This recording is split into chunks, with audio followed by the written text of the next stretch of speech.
Money FM 89.3. Best of breakfast. Eco Money on Money FM 89.3. Welcome to Eco Money. Have you ever thought about buying a share in Mother Nature? Well, nature asset companies have been proposed as a potential means that can be used to boost investment in conservation through the selling of shares in nature. In recent years, this idea has certainly gained traction among environmentalists, money managers, and philanthropists who believe that nature will not be adequately protected unless it is assigned a value in the market, whether or not that asset generates dividends.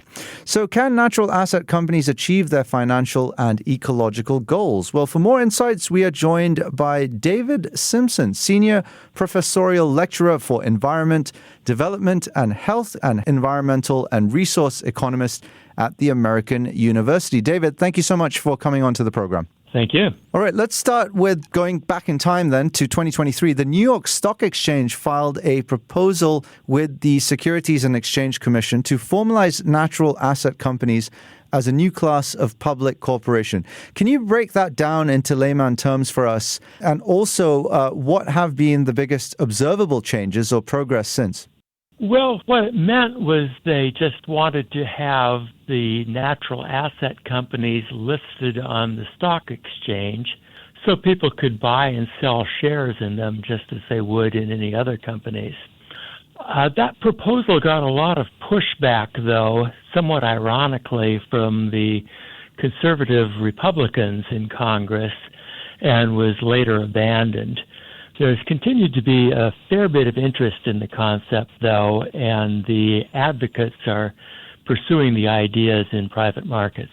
Could you contextualize for us what exactly it means to buy a share in Mother Nature? Well, that's a little bit of a difficult question. It would really be buying a share in a corporation, which would in turn then own assets such as land in forests or wetlands or grasslands. So just if you owned a share in stock in a automobile corporation, for example, you would technically own a share of their assets and their machinery and factories. With a natural asset company, you would own a share in their assets in lands and ecosystems.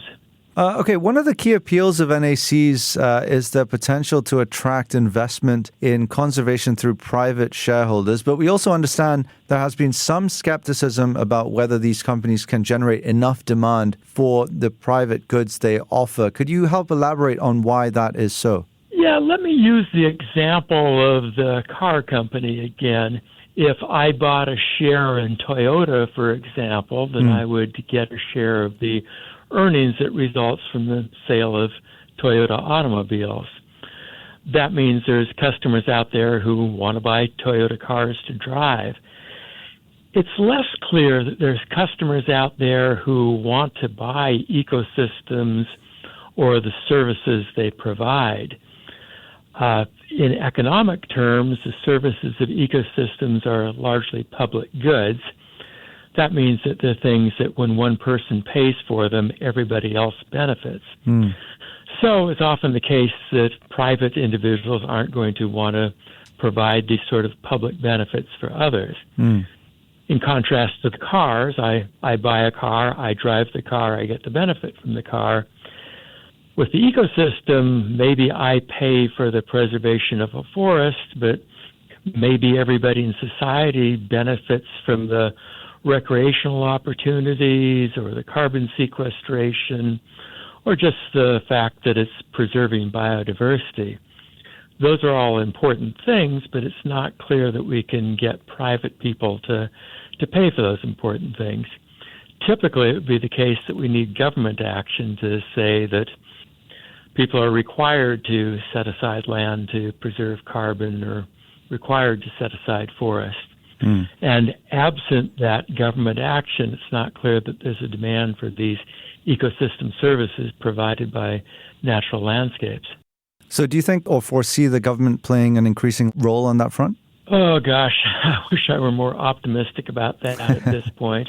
I really wish that the U.S. and other governments would, but I'm afraid the existing trend is just very much in the wrong direction these days.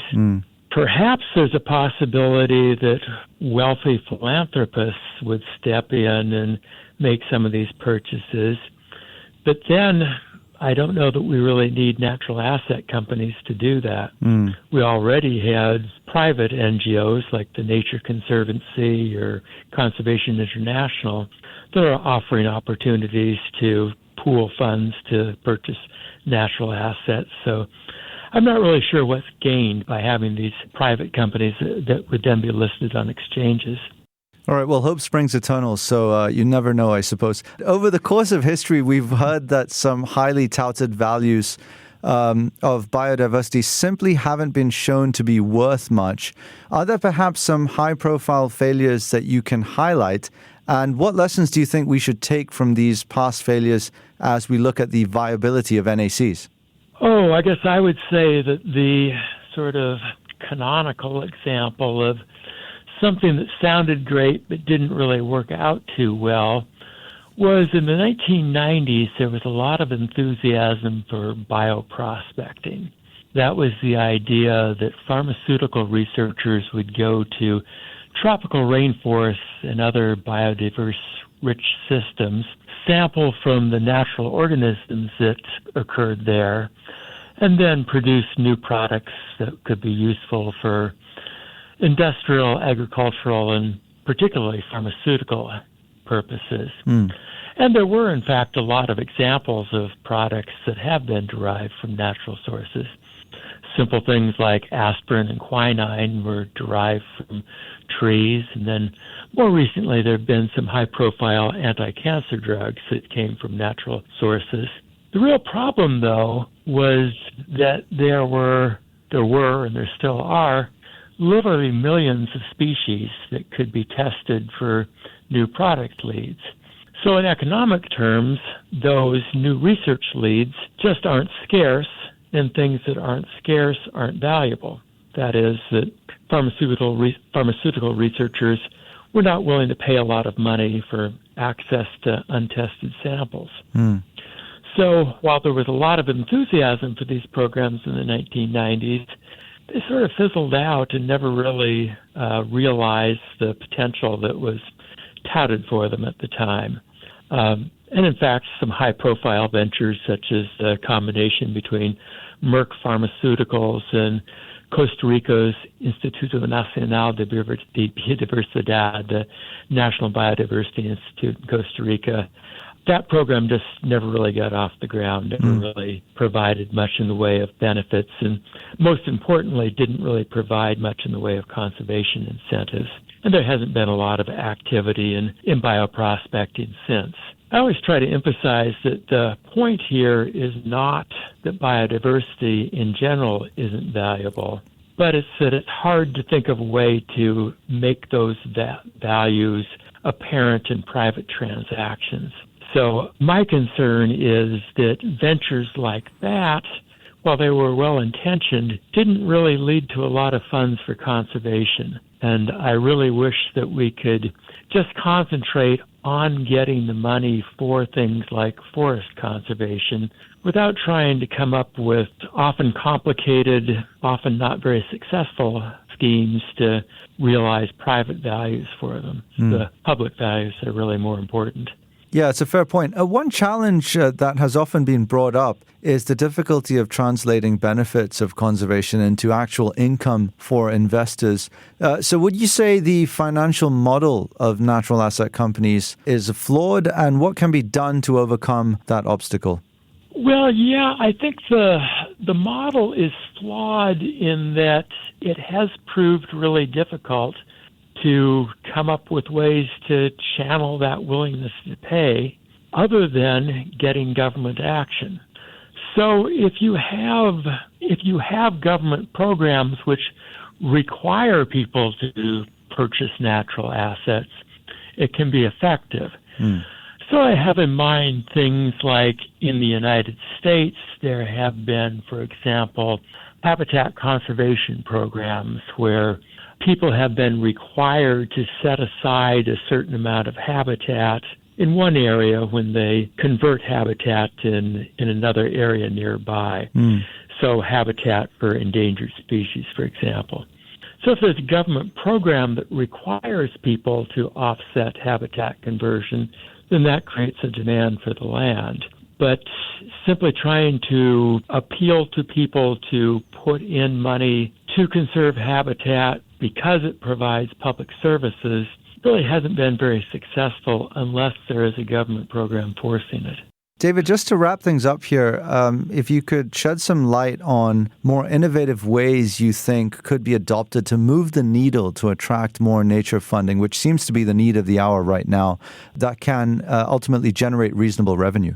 This is a tough question and really depends on how we specify our objectives. I think probably the greatest promise is in channeling carbon funds, that we want to preserve areas of forests that are maintaining vast reserves of carbon. The amount of carbon held in the world's tropical forests is many, many times the amount of annual emissions. And so, for example, if we can reduce deforestation by making payments to forest owners in tropical countries, I think that's both something that could work out and would provide appreciable incentives for that conservation. Again, what I think we need to do, though, is have the public will to allocate the money to do that.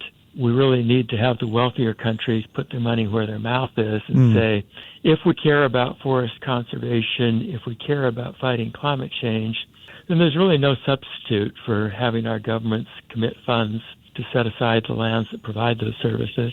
All right. Well, we have been deconstructing natural asset companies and how investing in nature can generate economic benefits while improving ecosystems, biodiversity, and society's well-being at large. David, thank you so much for your time. Thank you very much for having me on. You're very welcome. That was David Simpson, Senior Professorial Lecturer for Environment, Development and Health, Environmental and Resource Economist at the American University. Stay with Money FM 89.3. To listen to more great interviews, download our podcasts at audio.sg or download the audio app. That's AWEDIO, audio at the App Store and Google Play.